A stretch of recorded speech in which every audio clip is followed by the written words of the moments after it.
let's change tact. Let's speak to the wonderful Dame Noeline Taurua, who yesterday revealed her Silver Ferns squad, and yesterday for the Commonwealth Games, the 12-person group. And geez, it's a job that gets tougher and tougher and tougher. And when you're talking about big tournaments, when you're talking about a team with some serious talent and so many players to choose from, when you've got a player who was the Silver Ferns Player of the Year in 2021 and they can't make it this year, that's got to tell you how special this team is. But it's an absolute pleasure to be able to welcome Dame Noeline Taurua on. And Dame Noeline, thank you for joining us. I think the last time we probably spoke was while I was a sports journal at NZME, so it's been a while. But how are you? I'm good. Thank you for that drum roll. That was absolutely beautiful. I'm good, thank you. Well, we got to treat our guests with the respect they deserve. First off, thank you. No worries. Let's talk about the squad. I mean, just so many players to choose from. You can narrow it down to 12. You've got your reserves, but obviously with the 12 that you pick, they're the ones that you're earmarking to be your key figures at the Commonwealth Games. But just run me through, and for our listeners, just the for lack of a better word, maybe the pain of just having to narrow this squad down just to 12 people, really. I think you've chosen a good word, which is actually pain, and probably the disappointment or the feeling of being quite gutted. When we do tell people, we get people in, and you've either made the team or you haven't. Probably a clear process that we have used, that if they haven't made the team, then this is where you will go. We back that up as well by organising meetings with them so that we can cover whether it's objective data or what the feedback is from our selectors.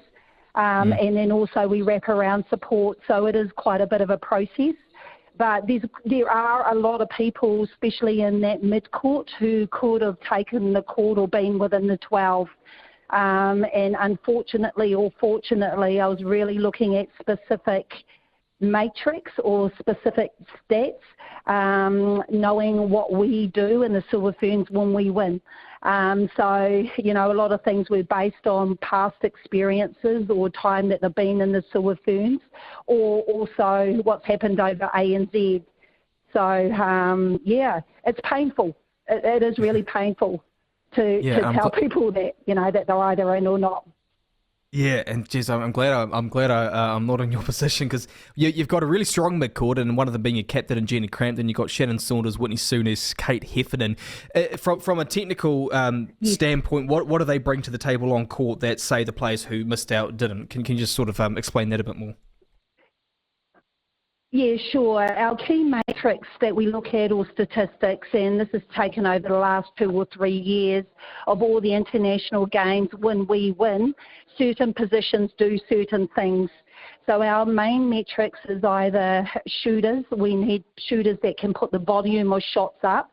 Yes, I understand accuracy is not good in some respect, but there's also a mindset or your ability mentally to turn and put the shot up. So that's one matrix.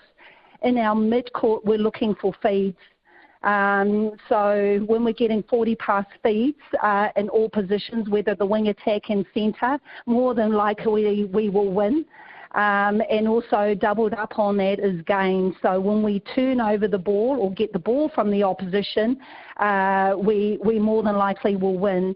So when I look at probably our mid-court at the moment, we've got our sure bets, or ones, people that I know, but also who stood up in trials and showed their class, which is Gina and also Shannon.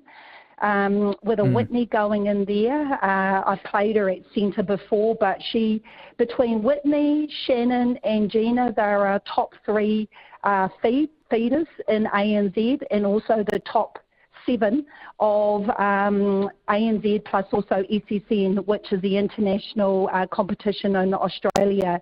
So we know we've got 3 of the top 7 feeders.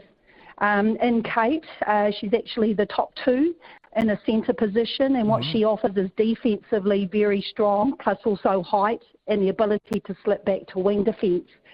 So we know we've got speed up the front, people that can deliver the ball if need be, or if we want to take a defensive stance on our centre, we put Kate back in, and we know that we can turn over ball. And they were able to do that, and I've been tracking them for a wee while and making sure they're consistent, and they did that once again in trials.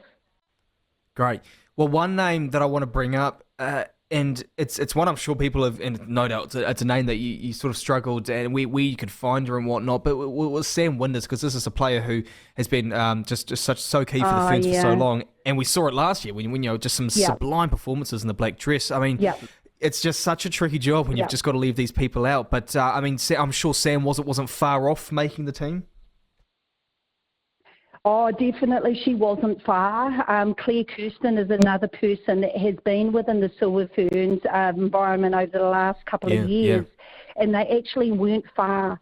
Even Maddie Gordon, there's Kimmy Orderpoi, and the mid-court was always going to be a headache because I knew there were so many classy people that we had to select from, and we're only looking for 4 positions. I agree. Look, I can't say anything bad about them, and all of them. But also, once again, when I look at pure stats and the stats that I know that's going to help us in our strategy, we went with the 4 that we have, and I'm really happy about it.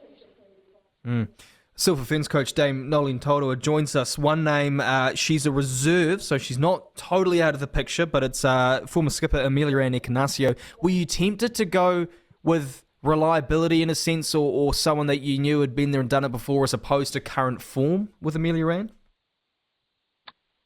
You know what, I have been like I'm thinking, who made up the silly rule, around the fitness? And it was actually me, so right through, I saw in the trials how amazing Mills was, her class, her seniority, her leadership, everything was amazing. But also the silly rule that I made up was for a reason, and also, once again, it was through the reviews that we've had every time we have lost or got bummed out or whatever, has been around our fitness. So, our reviews over the last 10 years prior to me going in had been something that we actually picked up going into the Worlds of what the standard was going to be. So, we have bracketed her. As you can see, we've bracketed Grace as well, because she still medically needs to be cleared. That gives us another 5-6 weeks as to what we can do to hopefully push it through, and then at least we've got reserves. But, if she doesn't come to Commonwealth Games, then we will move and shift to Netball World Cup. And she will be back in the mix, hopefully, if she can get her body ready for what happens post-Commonwealth Games. Yeah, well, you took the words out of my mouth there with Grace and Wiki. It was my next question, where this is one of our best young players, just a sublime young shooter, but someone who has to prove her fitness still. Just that ankle, where is Grace at with her ankle? Yeah, look, she had 2 ligaments, bad ligament injury on her ankle, and we were happy with the Mystics playing her in her last round, so there's no worries about that. But we know also that we're going into a tournament style where it's 7 days or 7 games in 10 days. So for her to be able to handle that load, we need to make sure that physically she's ready. So we've been taking a bit of a cautious approach, but just starting to get her feet back on the ground and starting her to load. So I'm confident that we'll be able to get her over the mark, and she'll get the tick medically. We're just taking a cautious approach on it. Yeah. Is it July 13 is the cut-off day? Yes, July the 10th. Yeah, July the 10th. My apologies, I got that wrong. Yeah. Right. Now, yeah. So the thing with this team, Dame Noeline, and when you took over, of course, we sort of took a lot of people by surprise with that World Cup win in 2019, and we had the Constellation Cup win last year, which was spectacular. But when you take those 2 out of it, it's been sort of a mixed bag of results for this team. From a personal perspective, as the coach, where are you at with I guess the expectation, obviously the expectation, we talk about winning tournaments, Commonwealth Games, Netball World Cup, but from this group of girls and from what we've seen over the last few, because obviously we had that quad series earlier in the year where I think losses to England and Australia, there was the Tiny Jameson series against England at the end of last year. I guess the way you're looking at this team, what do you expect from them this year and this Cadbury series coming up and then the Com Games? Yeah, look, that's a really good question, Al. We have had a bit of a mixed bag, especially from September where we played England, the men's and also the quad series. The focus during those times was to get as many people out on court so then I could track them going into ANZ. The only way that I know how players can react or adapt or raise the level of standards that they play is by being out there. So I understand that our results haven't been what could have been or should have been, but I suppose there's been a method behind the madness around that. We have spoken hugely around around what the expectation is around the Commonwealth Games. Our intention is to win gold. And I know what everybody says about it, but I think I've been saying to the players, hey, if we think we're going over there to win, going third, fourth, it's disrespectful. And also, don't get on the plane. It's expected that every time that you wear the black dress or every time you represent New Zealand that you do what you do, one, because you love it, but we go there to win. And I know we may not, but man, we're going to give it a crack. I think mentally we can't go in there thinking, yes, this team's not the same as the 2019. Yes, we haven't got that person.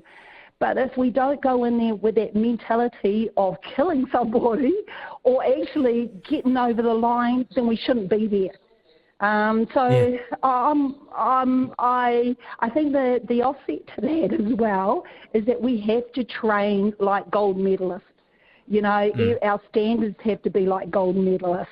And we can't think we're just going to rock up and it's all going to happen. So we have to really put each other under stress, under duress, under pressure, and everything that we've actually planned in regards to the Cadbury series, in regards to the NZAs, in regards to the men and the mix is going to show our vulnerability. So I'm 100% behind that. And I know people might say, oh, God, you ain't got no charts. But I believe if we don't go in there with that mentality, we need to stay home and stop mucking around. Yeah, well, those people can take a hike if they're saying that. But you've got me all excited and fired up there, Dame Noeline. Thank you so much. Oh, gosh. I just want to get the girls out there in the court now. Exactly. Hey, just finally. I know. And I thank it's you amazing what you can do.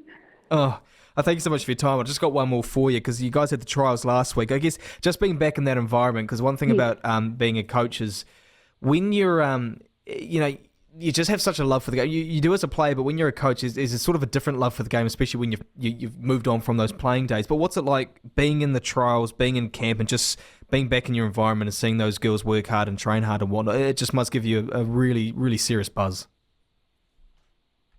Yeah, the best part of being a coach is actually on the floor. It's in the game, but it's in the training venue. It's on the floor. It's being with the players and seeing the shifts that actually happen and your eyes light up. I think in my job as an international coach and where I am, we have to sit and twiddle our fingers for 7 months of the year. And when it's our time to shine. And, all the work that we've done to get ourselves to that place has to be on attention to detail.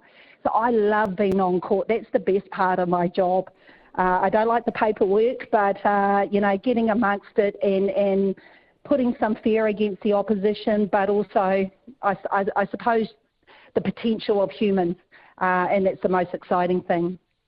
Awesome. Well, thank you so much for joining the show, Dame Noeline Taurua, and wonderful to chat. All the best for the Cadbury Series and the Com Games, Thank and you. Hopefully there's some gold around your necks when you come home. Awesome. Thanks for your call. Awesome. No worries. Thank you very much.